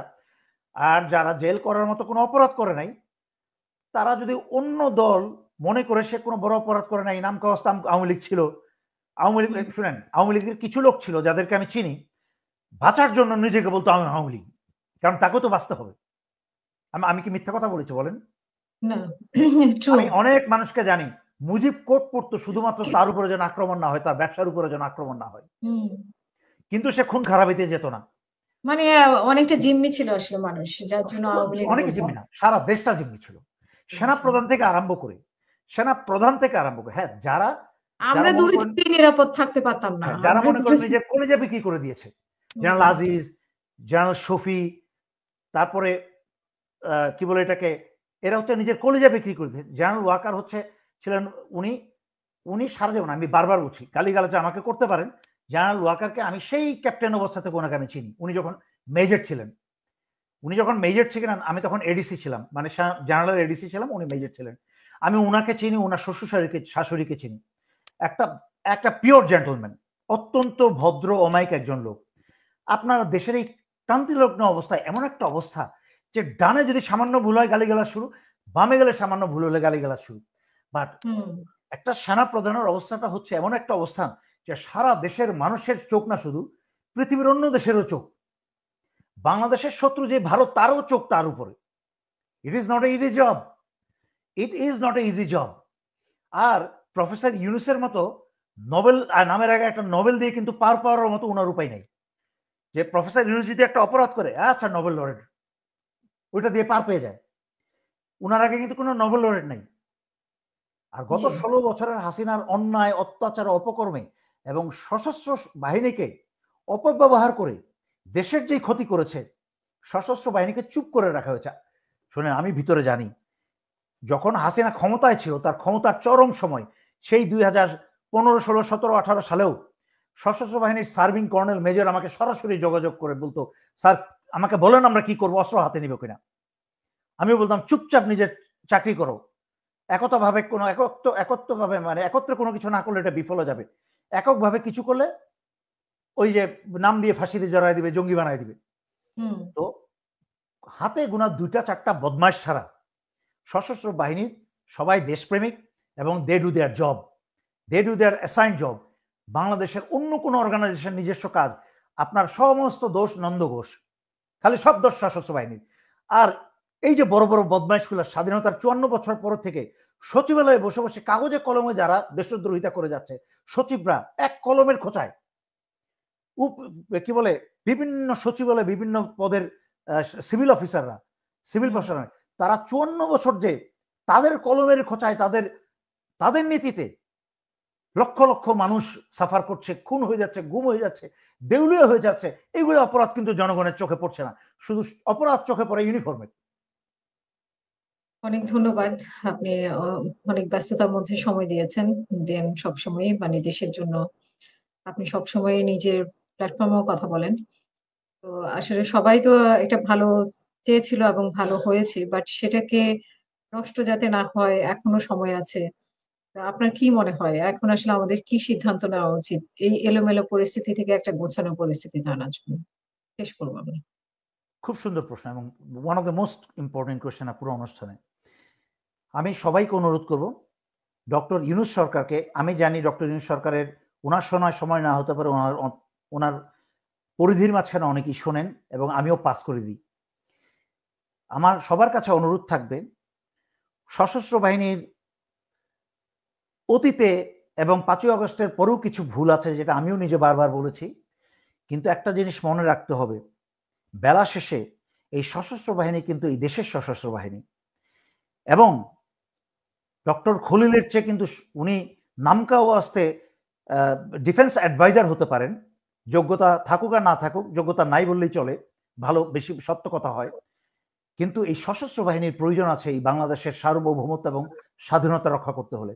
এই সশস্ত্র বাহিনীকে নিয়ে আপনারা টানা হেঁচড়া দয়া করে করবেন না। এই সশস্ত্র বাহিনীকে কাজ করতে দিন।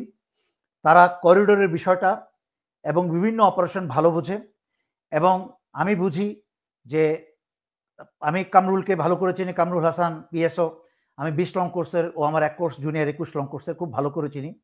ও খারাপ মানুষ না, এবং বর্তমান পরিস্থিতিতে বর্তমান সরকারের পিএসও হয়ে সে এই সরকারকে সাহায্য করার চেষ্টা করেছে।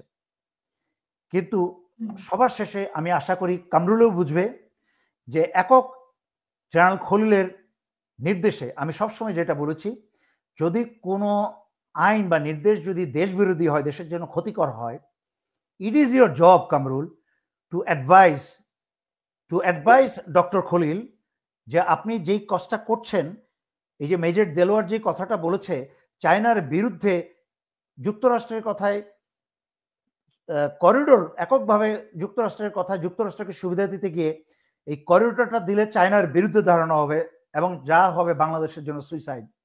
সুতরাং আমাদেরকে চিন্তা ভাবনা করে সকলের মতামত নিয়ে, এটা একটা রাষ্ট্রীয় গুরুত্বপূর্ণ স্বাধীনতা এবং সার্বভৌমত্বের বিষয়, সেটাকে চিন্তা করে সেনাপ্রধান, বিভিন্ন দলের যারা আছে, ভারতের এই রয়ের লোকদের সদস্যদেরকে না, যারা বোঝে, যাদের জ্ঞান আছে, তাদেরকে নিয়ে একত্রে আলোচনা করে একটা অনেকটা জাতীয় কমিটির মতো একটা দেশের জন্য একটা ভালো সিদ্ধান্তে পৌঁছাতে হবে, এককভাবে না। এবং সশস্ত্র বাহিনীকে দয়া করে কেউ বিতর্কিত করবেন না, কারণ সশস্ত্র বাহিনী হচ্ছে এই দেশ রক্ষার প্রথম এবং সর্বশেষ গার্ড। এই বলে আমি আপনাকে ধন্যবাদ। আমি সরি, একটা প্রশ্ন করতে ভুলে গেছি। মানে ইউনূস সরকারের নেক্সট মানে পরিকল্পনা যেটা, যে চুপ্পু রাষ্ট্রপতি চুপ্পু এবং ওয়াকারকে সরিয়ে দেওয়া, এরকম কোনো ঘটনা আপনি আমি শুনেছি, আমি জানি হয় কি, কিছু জিনিস আছে আমি অন্যদের মতো এসেই, কারণ আমি বারবার বলেছি, বারবার এক কথা বলতে ভালো লাগে না, তারপর অনেকে নতুন শুনে বলি, অন্যরা কোনো একটা নিউজ শুনলেই না ঝাঁপিয়ে পড়ে, তারা একটা ব্রেকিং নিউজ বানায়, তারপরে কি তাদের জনপ্রিয়তা বাড়ায়, তাদের ফলোয়ার বাড়ুক, আর বাংলাদেশিরা তো এগুলো তো আমার মজা পায় বেশি। একটা নতুন খবর, চা খেতে খেতে চা স্টলে বটতলায় বসে আলোচনা করবে ইউনূসের সঙ্গে। আমার কাছে আমি প্রতিটা জিনিস চিন্তা করি, আমার ব্রেকিং নিউজ দরকার নাই, আমার জনপ্রিয়তার দরকার নাই, আমার অনুসারী দরকার নাই, আমি চিন্তা করি সবসময় একটা দেশের স্বার্থ। আর সশস্ত্র বাহিনী একটা কি বলে এটাকে, জাতীয় একটা প্রতিষ্ঠান। আমি যদি আমার মতো একজন, কারণ অন্যান্য যারা লাইভ করছে এখনো, আজকাল হাসিনার পতনের সুবিধাবাদী অনেকেই, সেনাবাহিনীর অনেকেই নেমেছে, তারা বক্তা এখন, কিন্তু আমি তো শুরু করেছি। আমি কখনো চাই না হুট করে এসে প্রফেসর ইউনূস কি বলে এটাকে বলেছে জেনারেল ওয়াকারকে সরে যেতে, এগুলোকে আমি লাইভ বানাতে চাই না। হয় কি, একটা এই ধরনের একটা ক্রান্তিক লগ্নে আমার মুখ থেকে এই ধরনের একটা ব্রেকিং নিউজ বানাতে হয় কি, তখন হয় কি, ওই যে তেল ঢালা, আগুনের মাঝখানে তেল ঢালা হবে। আমি আগুনের মাঝখানে তেলটা ঢালা থেকে বিরত থাকতে চাই, কারণ এটা ভালো কিছু হবে না। আমি যে একটা ভিডিও করব এই কথাটা প্রকাশ করে, তাতে লাভটা কি হবে? বরঞ্চ আমি যেরকম সৈনিকদের আন্দোলনে তাদেরকে আমি প্রশমিত করেছি, আমি বলেছি তোমরা এখন আন্দোলন থেকে চুপ করে সরে যাও, তোমরা ধৈর্য ধরো, সবর করো, কারণ তোমরা আন্দোলন করলে বেলা শেষে মানুষ তোমাদেরকে ভুল বুঝবে। একইভাবে প্রফেসর ইউনূস এবং ওয়াকার মাঝখানে কি চলছে এই মুহূর্তে, আমি সেটা জাতীয় গুরুত্বটা, সমস্যাটা বুঝিয়ে দিলাম। আমি ব্যক্তি পর্যায়ে না এনে ইউনূস এবং জেনারেল ওয়াকার মাঝখানে কি চলছে, এবং চুপ্পুর তো সরে যাওয়া ডে ওয়ানই চুপ্পুর। 5ই অগস্টের সাথে সাথে ছাত্র নেতাদের উচিত ছিল, এই যে ছাত্র নেতা যারা বড় বড় করে মুখে কথা বলে দেশ উদ্ধার করে বলছেন, আমি চিৎকার করে করে ফোন নিয়ে বলেছিলাম, চিৎকার করে সার্জিসকে বলেছিলাম, সার্জিস চুপ্পুকে সরাও, হাসনানকে বলেছিলাম চুপ্পুকে সরাও, নাহলে তোমাদের ফাঁসির রশি তোমাদের গলায় আজকেও কালকেও পড়বে। সব চুপ্পুকে সরা নাই, তারা করে কি ইউনূসের সাথে শপথ নিয়ে ফেলেছে, তারা বিপ্লবের সরকার শেষ হয়ে গেছে, আসিফ নজরুলের সরকার। সুতরাং ইট ইজ টু লেট চুপ্পুকে কথা বলে।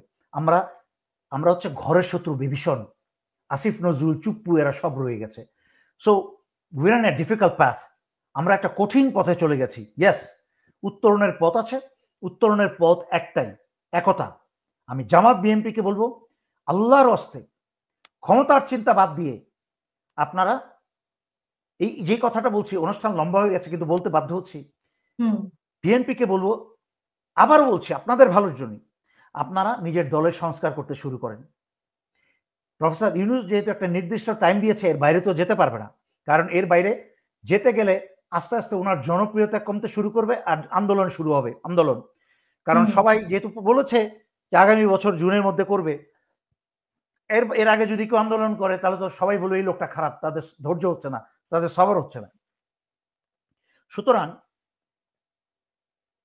ওই কথার সময়টা, ডেডলাইনটা যখন চলে যাবে, তখন কিন্তু বাংলাদেশের দলগুলো কিন্তু ছোট না। শুরু হবে। বিএনপির ছেলেপেলে কিন্তু প্রচুর ছেলেপেলে আছে, আওয়ামী লীগ জামাতের কিন্তু প্রচুর ছেলেপেলে আছে। বিএনপি জামাত যদি হ্যান্ডশেক করে ফেলে, তারা যদি একটা অ্যালায়েন্সে চলে যায়, যেটা সারা জীবন শেখ হাসিনা তাদের মাঝখানে কি বলে একটা বাধা দিয়ে রেখেছে, কোনোদিন একত্র হতে দেয় নাই, তারা যদি বিএনপির থেকে যদি তারেক রহমান ভারতের রয়ের বদমাশগুলাকে সরিয়ে ওইসব সালাউদ্দিনের মতো ব্রেইন ওয়াশ, ওইদের নাম বহুবার বলেছি আর বারবার বলবো না, এদেরকে সরিয়ে দিয়ে এদের মাঝখানে একটা অ্যালায়েন্স তৈরি করে, প্রয়োজনে টু দি এক্সটেন্ট, যেহেতু এনসিপি ছাত্রনেতা, তাদের মাঝখানে ভাঙচুর চলছে, তাদের মাঝখানে তাদের হচ্ছে নিজস্ব পিউরিফিকেশন এবং কারেকশনের সময়, এটা তাদের মাঝখানে ধাক্কাধাক্কি মারামারি চলবে, তাদের মাঝখানে এখনো চলবে কে নেতা হবে না হবে, এগুলো টিপিক্যাল বাঙালি চরিত্র চলবে। এই ম্যাচুরিটি, তাদের মাঝখানে একটা রাজনৈতিক দল গঠন করা এবং ৩০০ তো দূরের কথা, ১৫০টা আসনে সিট দেওয়ার মতো তাদের মাঝখানে অনেক ম্যাচুরিটি প্রয়োজন আছে। আর বাংলাদেশের মানুষের সাইকোলজি আমি বুঝি, বাংলাদেশের মানুষের সাইকোলজি কিন্তু সেই জায়গায় আটকে আছে এখন, ধানের শীষ। অনেকের মাথায় নৌকা আছে, নৌকাকে আমি নির্বাচনে চাই না। ধানের শীষ মাথায় আছে, জামাত মানুষের মাথায় আছে, ধার্মিক যারা আছে, জামাত আছে, যখনই দেখবে একটা ইয়াং চাংরা বাংরা ছেলের মুখ, জীবনে নামও শুনে নেই, তাদেরকে ভোটটা দিতে যাবে না। কারণ প্রফেসর ইউনূসের সমর্থন শত শত কোটি ঢেলে দেওয়া এক জিনিস, আর জনগণের ভোট হচ্ছে আরেক জিনিস, যদি সেখানেও ভোটের কারচুপি না হয়। আর ২-৪টা মুখ, বাচ্চা ছেলে পেলে হাসনাত, তার এলাকায় যদি তার জনপ্রিয়তা থাকে, কিন্তু তার এলাকায় তো সবাই তো 18 বছর আর 25 বছরের ছেলে পেলে না। আর 18 বছর 25 বছরের ছেলে পেলে মাঝখানে বিএনপির ছেলে পেলেও কিন্তু আছে, আওয়ামী লীগেরও আছে, জামাতের এবং শিবিরের লোকও আছে, সবাই তো আর এনসিপির পিছনে দৌড়াচ্ছে না।